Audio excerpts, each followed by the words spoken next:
un des points les plus importants, isti'mal ar-rahma war-rifq bil-mad'ouwin. Le fait d'utiliser la douceur avec ces gens que tu veux ramener vers Allah subhanahu wa ta'ala. Ibn Baz, rahimahullah ta'ala, nous dit la base dans da'wa, la base dans le prêche, c'est la douceur. Et on utilise la dureté lorsque c'est sage d'utiliser la dureté. Allah subhanahu wa ta'ala dit dans le Coran فَبِمَا رَحْمَةٍ مِّنَ اللَّهِ لِنْتَ لَهُمْ وَلَوْ كُنْتَ فَظًّا غَلِيظَ الْقَلْبِ لَانفَضُّوا مِنْ حَوْلِكَ. Allah s'adresse à son messager et lui dit: c'est par quelque miséricorde de notre part que tu as été si doux envers eux. Envers qui? Envers les compagnons.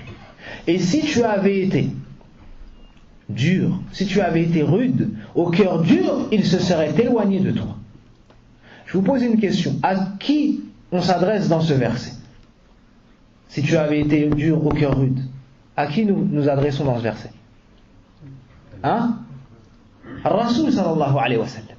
N'est-il pas la meilleure créature d'Allah subhanahu wa ta'ala? Oui ou non? Non.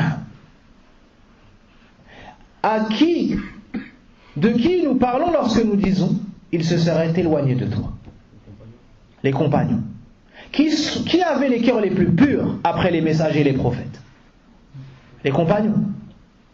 Quand bien même la meilleure créature ferait sa da'wa à des personnes ayant le cœur le plus pur, si on avait délaissé la douceur et on avait utilisé la dureté, ces gens-là n'auraient pas accepté. Et toi, tu n'es pas le messager d'Allah sallallahu alayhi wa sallam. Et ceux à qui tu parles ne sont pas les compagnons radiallahu anhum. Alors, utilise la douceur si tu veux avoir des résultats. Et avant même de dire si tu veux avoir des résultats, si tu veux que ta da'wa soit en conformité avec la da'wa du prophète sallallahu alayhi wa sallam. Un deuxième passage dans le Coran qui nous montre cela de manière explicite. Dans Surah Taha, Allah subhanahu wa ta'ala nous dit: اذهبا إلى فرعون إنه طغى فقولا له قولا لينا لعله يتذكر أو يخشى. Allah subhanahu wa ta'ala. Les frères, je vais vous poser une question. Est-ce que vous pensez que c'est un bon comportement dans une mosquée, lorsque nous récitons les versets d'Allah subhanahu wa ta'ala, de parler avec son voisin, de rire? Qu'est-ce que tu en penses, Hussein? C'est un mauvais comportement. Qu'est-ce que tu en penses, Akhan? C'est un mauvais comportement. Abou Anas, qu'est-ce que tu en penses? Ton sourire est une réponse. Je pense la même chose que vous. Je pense que c'est un mauvais comportement. Revenons au verset. Allah subhanahu wa ta'ala dit dans le Coran, en s'adressant à Moussa et Haroun, parmi les meilleurs prophètes et messagers, ce qui concerne Moussa alayhi salam, allez auprès de Pharaon. Il a certes dépassé les limites, il a transgressé. Il a transgressé en faisant quoi? En disant Ana rabbukumul a'la. En faisant quoi? En opprimant les fils d'Israël, et en faisant. En interdisant l'adoration d'autre que sa propre personne, wal'iyadu billah. At-Ta'out, Pharaon, on lui a envoyé Moussa et Haroun. Allah subhanahu wa ta'ala leur ordonne dans ce verset en disant: dites-lui des paroles douces. Utilisez donc la douceur. Peut-être se rappellera-t-il, peut-être me craindra-t-il.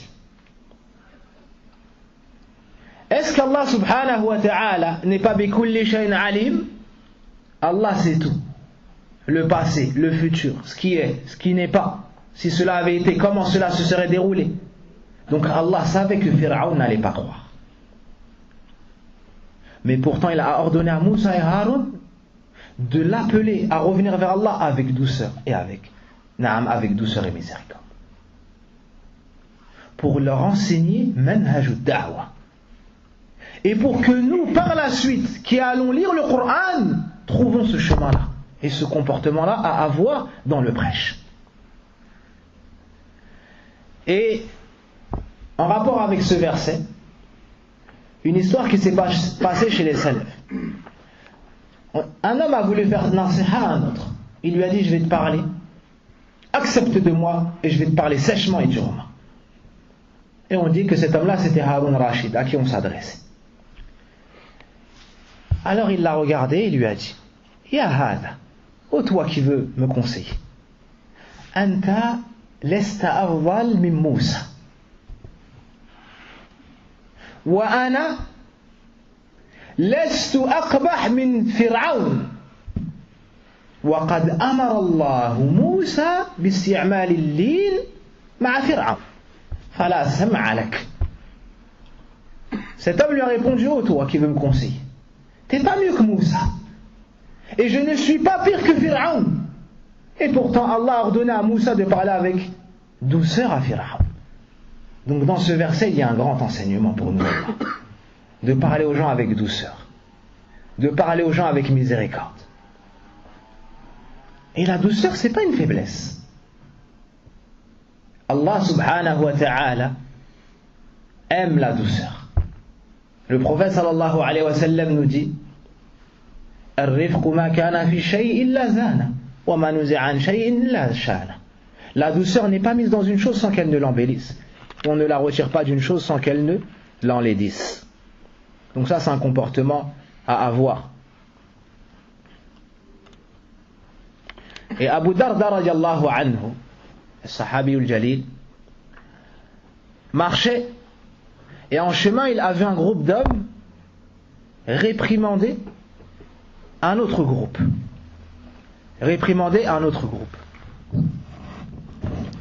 Il leur a dit: qu'est-ce que vous faites?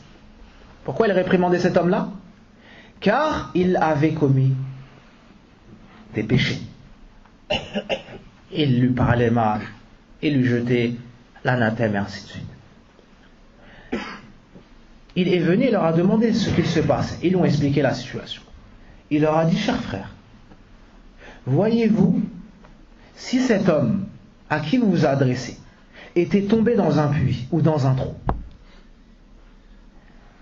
qu'auriez-vous fait? Je vous pose la question à vous. Si vous voyez un homme qui est tombé par terre ou dans un trou et qui est dans une situation extrêmement difficile, est-ce que tu viens et tu l'engueules parce qu'il est tombé, ou tu l'aides d'abord et ensuite tu lui demandes ce qui se passe? Ils lui ont dit non, on leur a aidé à sortir du trou. Il dit: votre frère est tombé dans un trou, aidez-le à s'en sortir. C'est une image pour dire, lorsque la personne tombe, ne la fais pas et ne creuse pas encore plus pour qu'elle tombe. Essaye de la faire sortir. Ensuite tu lui parles et tu lui fais da'wa et ainsi de suite. Amma, si tu vas voir tous les pécheurs dehors et tu lui dis: toi tu fais ça et toi tu fais ça et toi tu fais ça, et les gens de nos jours sont égarés, il n'y a pas de bien dans la communauté, et kada et kada et kada, à ce sujet le prophète sallam dit: Man qala fasadan nas fa huwa afsadu. Le fait de critiquer, ça ne ramène pas le bien. Non. Sors les choses positives de la communauté et essaye de les répandre. Cherche les mots et essaye de les corriger. À ce moment-là, la communauté va se réformer et s'améliorer bi'idhnillah. Le point suivant, al-hikma, la sagesse. Al-hikma wad'u shay fi mawdi'ihi al-la'iq bihi. Al-hikma, c'est de mettre la chose dans où il faut, où il convient de la mettre, au moment où il convient de le faire, de la façon la plus sage ou la plus adéquate.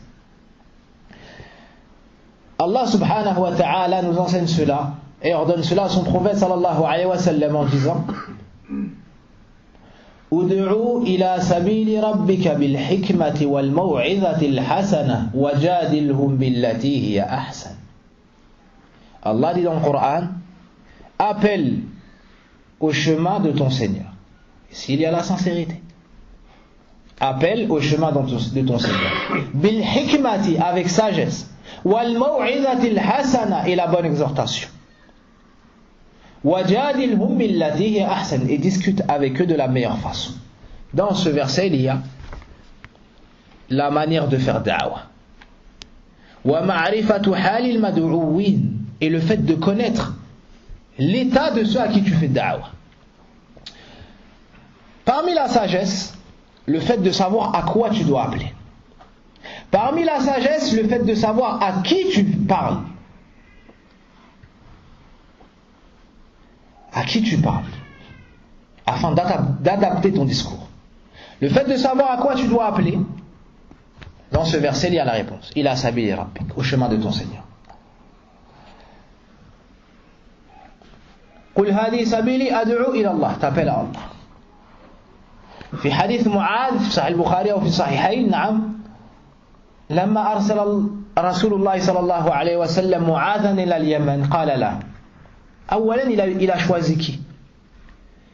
Le prophète sallallahu alayhi wa sallam a choisi Mu'adh, qui faisait partie des savants, qui faisait partie des fuqaha. Donc ça n'est pas toute personne qui doit parler. Deuxièmement, il lui dit innaka ta'ti qawman ahla kitab, tu vas te rendre à un peuple des gens du livre. Pourquoi est-ce qu'il lui a dit ça?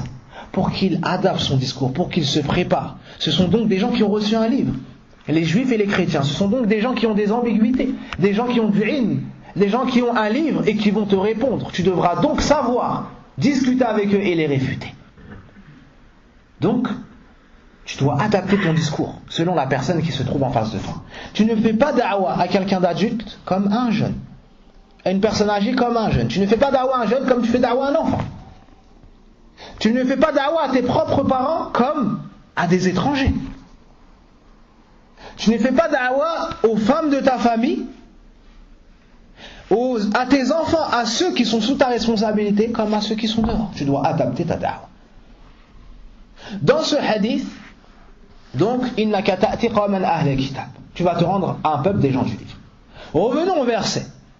Dans ce verset, appelle au chemin de ton Seigneur avec sagesse, la bonne exhortation, et discute avec eux de la manière la plus convenable.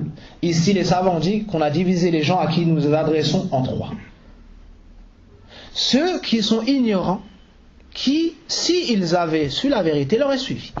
Ceux-là, on les appelle avec sagesse, on leur transmet la vérité avec douceur. Pas besoin de discuter longtemps. Non, il ignore la vérité. Si tu lui enseignes, ceux-là, il va le faire. Il prie pas comme le prophète sallam priait, mais il ne sait pas, il n'a appris que cela. Viens et enseigne-lui, montre-lui le hadith. Il va t'écouter, il va te suivre. Il va dire subhanallah, je ne savais pas, jazakallahu khayr. Celui-là, il y a du bien en lui. Tu lui transmets cela et il mettra en pratique. Ensuite, wal maw'izatil hasana, avec la bonne exhortation. Ce sont pour les gens qui savent la vérité, mais ils ont de la paresse, ou ils suivent leur passion. Le cœur s'est endurci. Ils sont dans un endroit où ils ont du mal à suivre le chemin de la droiture. Ces gens-là ont besoin d'une exhortation. Tu leur rappelles le paradis, tu leur rappelles l'enfer, tu leur cites les versets, tu leur cites les ahadiths, tu leur fais peur d'Allah subhanahu wa ta'ala, de son châtiment. Tu leur fais montrer que les gens qui savent et qui n'agissent pas font partie des gens qui recevront la colère d'Allah subhanahu wa ta'ala yawm al-qiyamah, si Allah ne leur fait pas miséricorde, et ainsi de suite. Tu lui parles du paradis, tu lui parles de l'enfer, tu lui fais reconnaître les bienfaits d'Allah sur sa personne, et tu lui dis d'être reconnaissant envers ses bienfaits. Tu fais bouger son cœur, bi'idhnillah. Ensuite, il reviendra à la droiture, il se rappellera. Idhan al-jahil nu'allimuhu, al-ghafil nudhakkiruhu. Ensuite, il reste celui qui est borné. Il reste celui qui sait la vérité mais ne veut pas l'emprunter. Ou bien celui qui a des ambiguïtés qu'il ne veut pas t'écouter. Celui-ci, tu discutes avec lui. Et tu lui ramènes les preuves. Et tu réfutes ses arguments. Ensuite, tu apportes les tiens. Puis, si Allah veut sa guider, il sera guidé. Dans le cas contraire, tu lui auras démontré la vérité et il n'aura pas d'excuse. Yawm al-qiyamah. Ensuite, revenons au hadith. Tu vas te rendre à un peuple des gens du livre. فَلْيَكُنْ أَوَّلَ مَا تَدْعُوهُمْ إِلَيْهِ أَنْ يُوَحِّدُوا اللَّهَ وفي رواية إلى شهادة أن لا إله إلا الله. que la première chose à laquelle tu les appelles soit d'unifier Allah, d'adorer Allah d'un culte sincère. Que la première chose à laquelle tu les appelles soit le témoignage de la ilaha illallah, Muhammadur Rasulullah. Nulle divinité ne mérite véritablement d'être adorée et Mohammed est le messager d'Allah. La première chose. فما بال أقوام لا يركزون على هذا الأصل ولا يرفعون لهذا الأصل رأسا بل أكبر وأشنع من ذلك يتكلمون على من يركز على هذا الأصل. سبحان الله. فأي الفريق أحق بالأمن. Dans ce hadith, on tire ce par quoi nous devons commencer dans la da'wah. Appeler les gens à revenir à Allah. Unifier Allah, et tawhid, l'unicité d'Allah subhanahu wa ta'ala. C'est la première chose.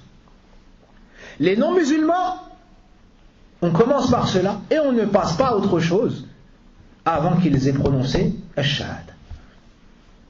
Wa min al-ajab, et parmi les choses les plus étonnantes que lorsqu'une personne vient et est intéressée par l'islam, on trouve des gens qui leur apprennent le wudu. Même si tu fais le wudu tous les jours, ça va servir à quoi? C'est un mushrik kafir. A'maluhu batila. Ou bien la salat. Ou bien il lui dit il ne faut pas boire d'alcool, il ne faut pas fumer, il ne faut pas faire ça, il ne faut pas faire ça. Yahri, c'est un kafir billah. Même s'il ne boit pas d'alcool. Même s'il vient à salat al-fajr en avance. Taïb. Est-ce qu'il va tirer profit de cela? Non, tant que ce n'est pas un musulman, tant qu'il n'a pas de tawhid, il ne tirera pas profit de ça. Donc on commence par le tawhid. Ensuite, le prophète sallam nous dit فَإِنْهُمْ أَطَاعُكَ لِذَلِكَ فَعَلِمْهُمْ أَنَّ اللَّهَ فَرَضَ عَلِيهِمْ 5 صلوات في اليوم والليل. Ensuite, après le premier, seulement la première base, s'ils t'obéissent dans cela, ils reconnaissent l'unicité d'Allah et prononcent les témoignages, enseigne-leur qu'Allah leur a donné 5 prières. Donc, après le tawhid, la salat. D'accord. Maintenant qu'ils ont reconnu le tawhid, maintenant qu'ils prient, est-ce qu'on délaisse le tawhid? Est-ce qu'on arrête de les appeler au tawhid? Et on dit c'est bon, ils connaissent le tawhid? Oui ou non? Là. بل نستصحب هذا الأصل نستصحب هذا الأصل ولا نغفل عن هذا الأصل إلى أن ندخل قبورنا. Non. S'il commence salat, tu continues encore de lui parler de tawhid. Et tu restes avec le tawhid jusqu'à ce qu'il rentre dans sa tombe ou que tu rentres toi dans ta tombe. Jusqu'à ce que l'ange vienne, jusqu'à ce que les deux anges viennent et te demandent Man rabbuk wa ma dinuk wa madha taqul fi hadha ar-rajul alladhi bu'itha fikum. Tu n'arrêtes pas, et le tawhid ne s'arrête pas. Jusqu'à ce que tu rentres dans ta tombe et qu'on te pose les 3 questions et que tu répondes convenablement. À ce moment-là, tu seras content d'avoir étudié le tawhid, de ne pas avoir été distrait de cette base. S'ils reconnaissent cela, informe-les d'une aumône que nous devons prendre auprès des riches pour la redistribuer à leurs pauvres. Jusqu'à la fin du hadith où le prophète sallam a mis en garde contre l'injustice. Ce hadith, c'est un hadith azim, et Cheikh Mohammed ibn Abdul Wahhab l'a cité dans le chapitre Ad-Da'wa ila Allah. Dans ce hadith, on nous apprend ce par quoi nous devons commencer. Et parmi les plus grandes fautes dans la da'wa, le fait d'être distrait de cette base. Et pire encore, comme j'ai dit, le fait de parler sur ceux qui veulent suivre la voie du prophète sallallahu alayhi wa sallam. Wallahi, parmi les choses les plus étonnantes, qu'on parle sur ceux qui veulent faire comme le prophète sallallahu alayhi wa sallam, qui veulent mettre en pratique ce qu'Allah nous ordonne dans le Coran. Wallahi, as-sahaba n'ont pas réussi, si ce n'est en donnant de l'importance à cette base. Qui est l'homme qui a ouvert, vu que la plupart des gens dans cette mosquée sont maghrébins, quel est l'homme qui a ouvert l'islam ou qui a ramené l'islam au Maroc? Tariq ibn Ziyad. En Libye, en Tunisie, et ainsi de suite. Taïb. Lorsqu'il est arrivé à l'océan, avec son armée derrière lui, Wallah, une histoire ajiba qui nous montre comment est-ce que Salaf ont azam al-tawhid. Et ils ont répandu le tawhid sur la terre d'Allah subhanahu wa ta'ala. Jusqu'à ce que cette da'wa-là nous ait atteinte et que nous soyons en France, subhanallah. En France, wallahi bihamdillahi azza wa jal, تعلمنا التوحيد ونعيش في التوحيد وندعو إلى التوحيد وهذا فضل الله يؤتي من يشاء. Et c'est un bienfait d'Allah subhanahu wa ta'ala. Est-ce que ce tawhid-là nous est parvenu en France comme ça? Là, wallah. Il y a des hommes, je dis bien des hommes, rijal, qui ont pris cette responsabilité et qui ont répandu l'islam sur la terre d'Allah subhanahu wa ta'ala et qui ont donné de l'importance à cette base. Cet homme-là a avancé jusqu'à la mer. Il était sur son cheval. Ensuite, il a fait avancer son cheval sur l'eau. Il est rentré dans l'eau, il a avancé. Ensuite, le cheval, lorsque l'eau a atteint son cou, il s'est arrêté, il ne pouvait plus avancer. Alors cet homme-là s'est mis à invoquer son Seigneur, Allah subhanahu wa ta'ala, en disant: Allahumma shahad bi-anni qad ballaghtu al-afaq. Ya Allah, sois témoin que j'ai atteint l'horizon, la chose la plus lointaine. Il reste que la mer, je ne peux pas traverser la mer. Walau alimtu unasan min wara'i hadha al-bahr ya'buduna ghayrak laqata'tu hadha al-bahr uqatil ujahid fi sabilik hatta la yu'bad siwak. Subhanallah. من يستطيع أن يتلفظ بهذا الكلام إلا من عمر قلبه بالتوحيد وحبه وتعظيمه وعلم أهميته. وفي رواية: ولولا هذا البحر بيني وبينه لمضيت في البلاد إلى آخر ما قال رحمه الله تعالى. Oh Allah, si j'avais su qu'il y a des gens derrière cette mer qui adorent autre que toi, j'aurais coupé cette mer et je l'aurais traversée pour aller les combattre, afin que tu sois le seul adoré sur la terre. Est-ce que ces paroles-là peuvent revenir d'une personne qui n'a pas l'importance du tawhid et qui n'a pas compris que le prêche des messagers et des prophètes et des savants après eux, parmi les compagnons, ceux qui les ont suivis, doit être et doit reposer plutôt sur l'unicité d'Allah subhanahu wa ta'ala?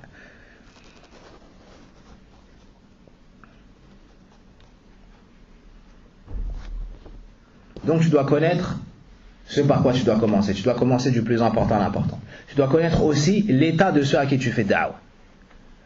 L'état de ceux à qui tu fais da'wah. Celui qui fait des grands péchés, tu ne vas pas venir lui interdire des choses qui sont peut-être bien minimes à côté de ce qu'il fait.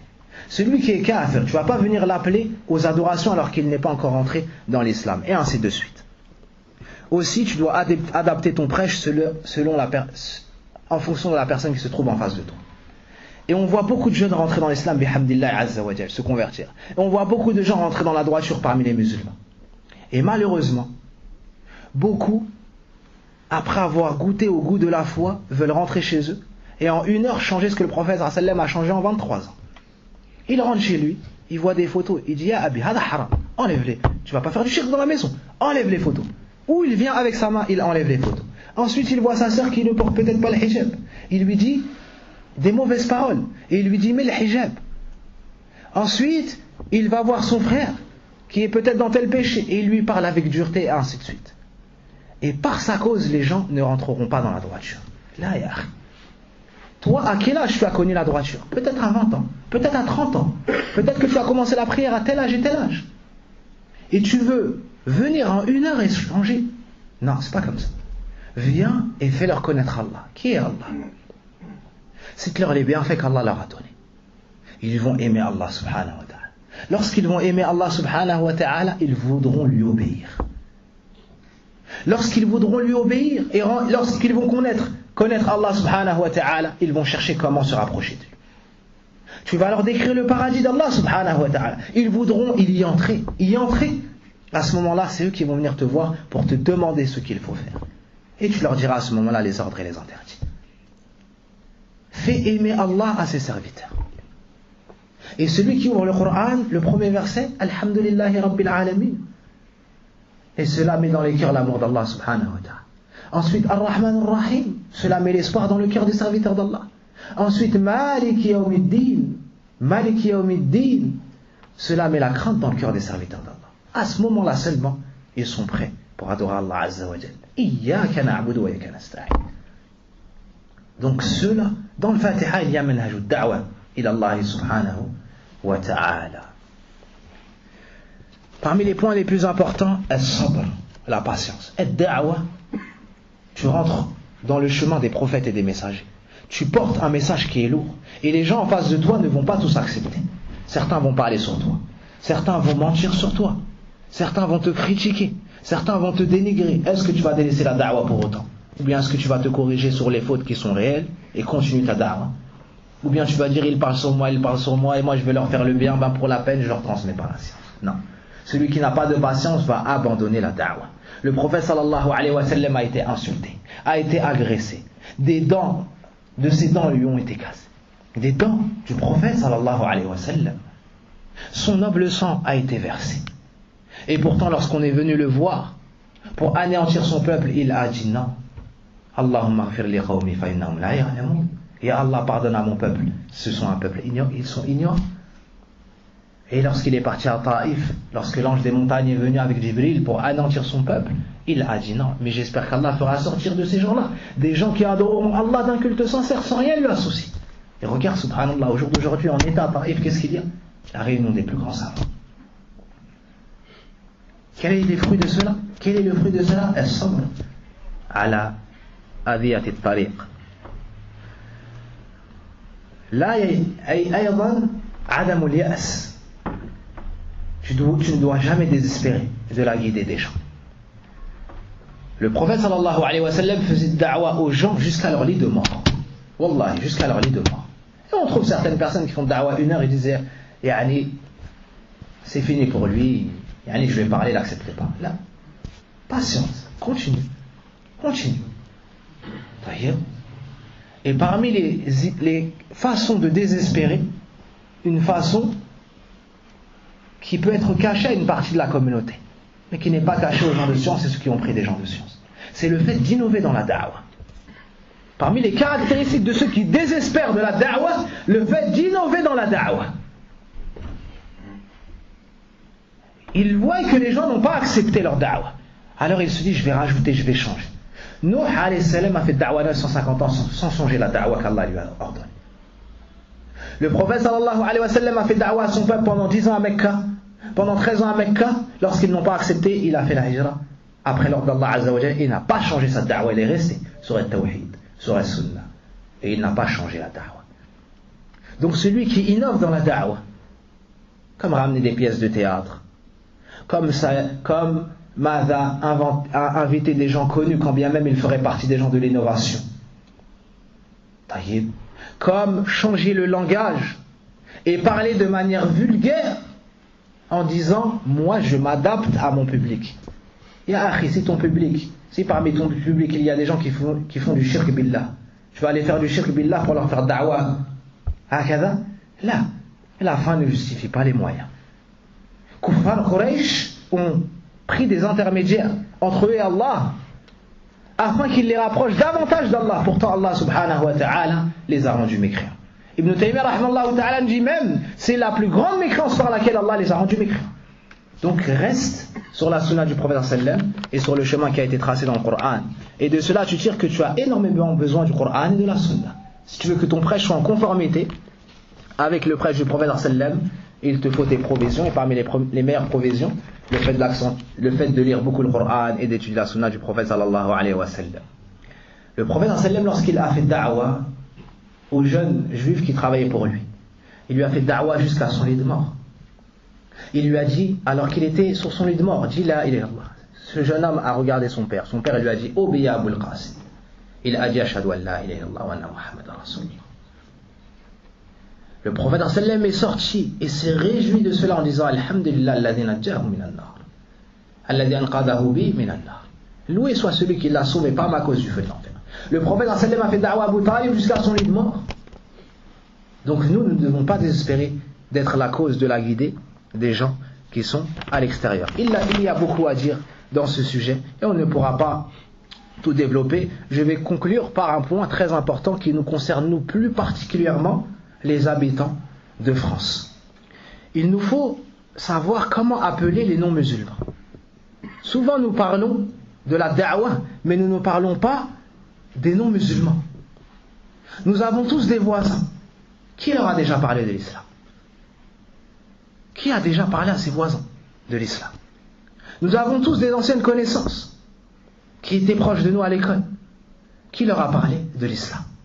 Lorsque tu veux inviter une personne à l'islam, il y a un comportement à voir qui a été cité dans le Coran. Regarde l'histoire d'Ibrahim avec son père. Ya abati, lima ta'budu ma la yasma'u wa la yubsir wa la yughni anka shay'a. Comment Ibrahim a parlé à son père lorsqu'il a voulu l'appeler à l'islam? Son père, sachez qu'il confectionnait les idoles et les vendait. Pourtant, oh mon cher père, comme cela, il a parlé à son père.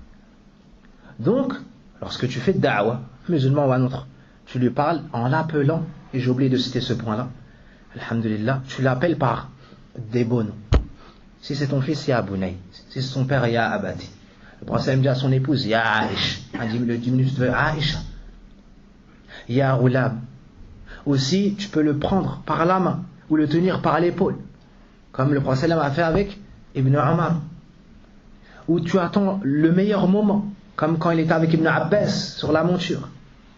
Ya Ghulam, inni u'allimuka kalimat. Aussi, de ce verset on tire aussi le fait de faire des questions-réponses. C'est une des formes de da'wah. Tu poses la question à la personne, même si tu sais qu'il ignore la réponse. Taïeb. Si la personne est athée, elle ne croit pas en l'existence d'un Dieu, tu parles avec les preuves, tu vas utiliser la raison. Par exemple, tu lui dis, oh un tel, tu lui poses la question sur sa croyance. Tu lui poses la question sur sa croyance. Quelle est ta croyance? Il dira, je ne crois pas. Je lui dis donc, tu penses que tu es venu du néant? Il dira, je ne sais pas. Ce qu'ils appellent le Big Bang ou bien autre. Explosion la collision entre deux planètes et ainsi de suite. Dis-lui, d'accord, peut-être. Tanazulan ma'ahu. Descends à son niveau et dis-lui, ces deux planètes qui se sont touchées. Qui est-ce qui les a créées? Tu me dis que nous sommes nés de deux planètes. Mais qui est-ce qui a créé ces deux planètes? Et là, tu lui auras posé une colle et il sera obligé de revenir plus loin. Tu lui dis, toi, ta propre personne. Est-ce que tu t'es créé tout seul? Ou est-ce que le néant t'a créé? Il dira, non, je ne me suis pas créé tout seul. D'accord. Pire que ça, plus loin que ça, est-ce que le néant peut créer le vivant? Non. Il reste qu'une seule solution. C'est quoi? C'est qu'il y a l'existence d'un créateur. Avec cela, tu l'appelles à reconnaître d'abord l'existence du créateur. Une autre façon, tu peux lui dire, lui, il ne croit pas en l'existence d'un créateur. Donc, dis-lui pas Allah dit, le prophète dit, il ne croit même pas en ça. Donc, tu dois parler avec la raison pour l'amener à cela.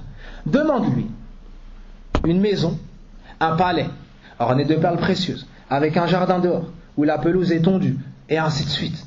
D'accord? Décris-lui une belle maison. D'accord? Tu lui dis, si tu vois cela, hein, et qu'on te disait, tout cela est venu tout seul. Tout cela est venu tout seul. Qu'est-ce que tu répondrais? Une de deux choses. Soit il est bête, soit il me prend pour quelqu'un qui n'a pas de raison. Alors on lui répliquera. Tu dis cela pour une simple maison et un simple palais. Et tu ne penses pas cela de ta propre personne pour les cieux, et la terre, et le soleil, et la lune, et la pluie qui tombe, et la succession des saisons, et la mort d'un tel, et la vie d'un tel. Tout cela, c'est plus immense qu'un palais. Et avec tout cela, tu vas l'amener à reconnaître l'existence du Créateur.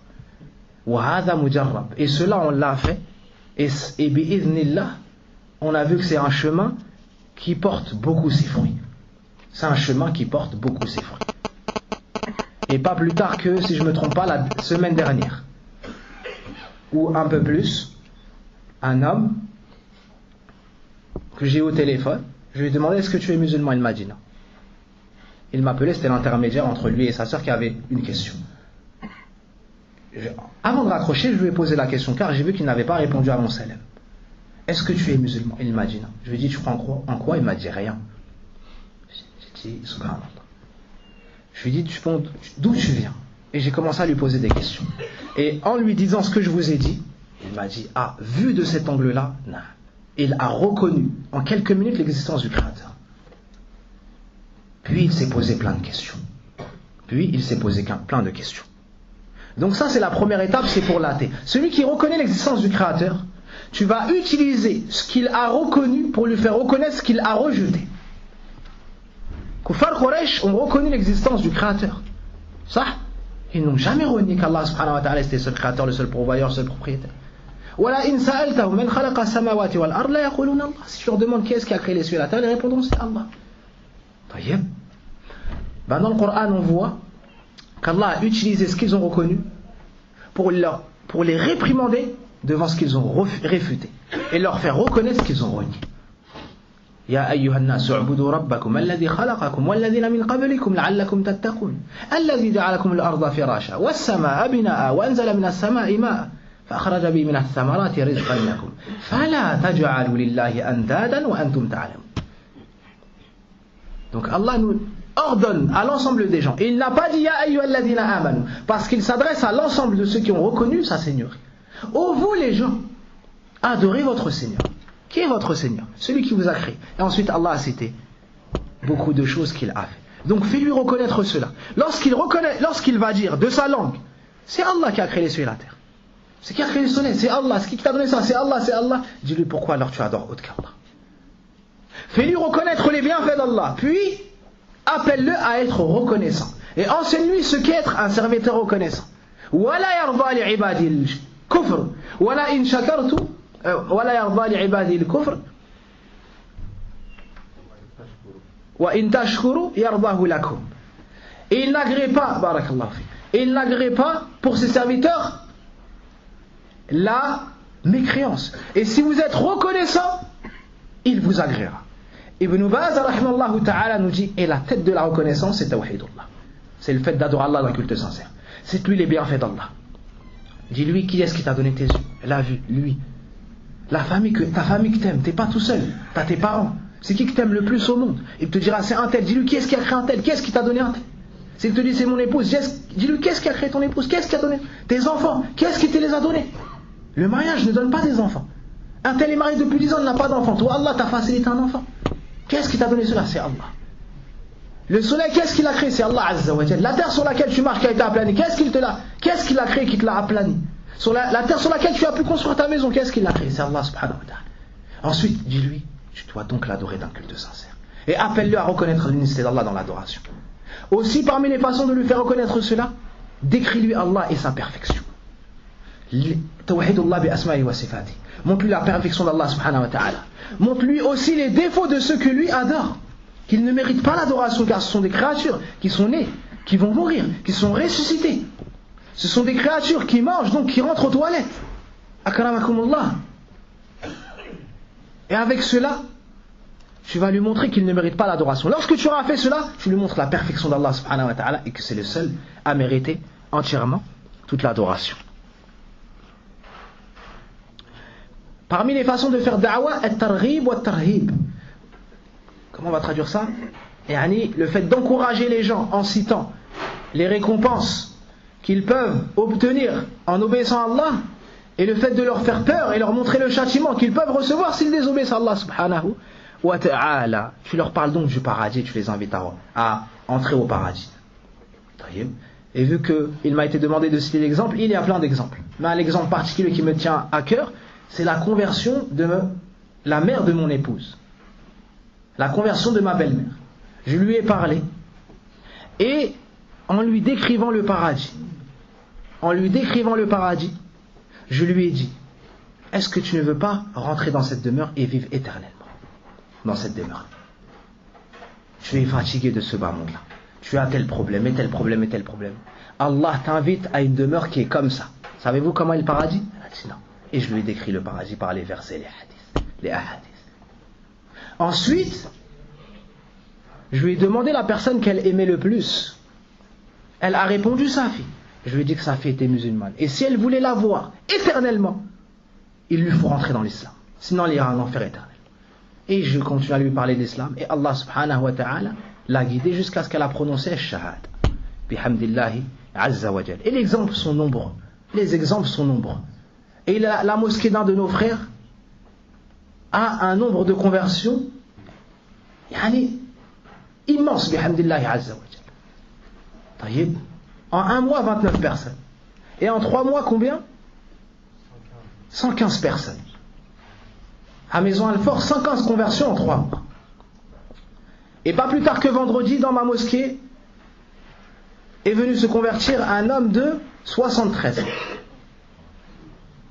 Espagnol qui était chrétien.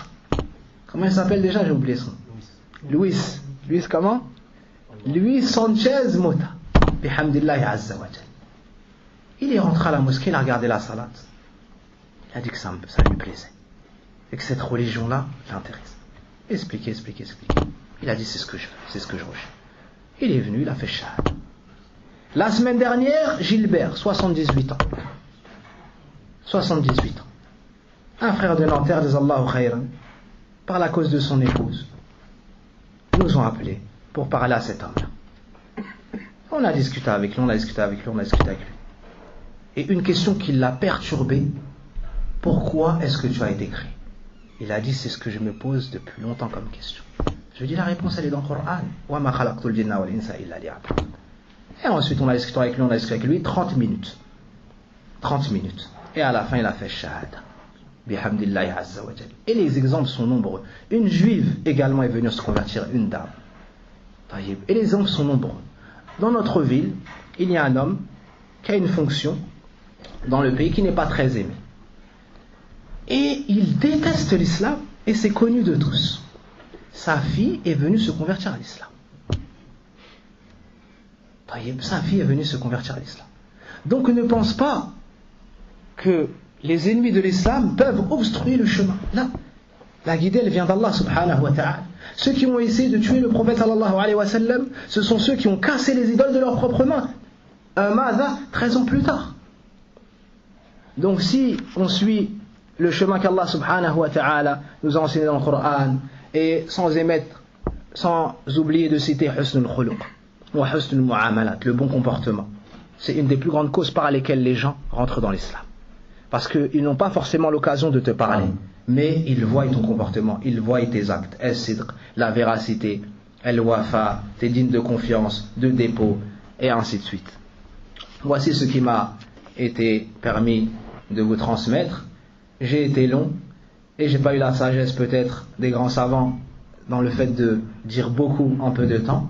Wala hawla wala quwwata illa billahi al-ali al-azim. ولا أنسى أن أشكر من دعاني وتعاون معي في هذه المحاضرة. Et j'oublie pas de remercier ceux qui m'ont invité, mon cher grand frère Abou Anas wafaqahullah, et tous ceux qui se sont entrés avec moi, celui qui m'a accompagné, Akhil Habib wafaqahullah, et ceux qui ont assisté avec la meilleure écoute, wafaqakumullah, jazakumullahu خيرا سبحانك اللهم وبحمدك أشهد أن لا إله إلا أنت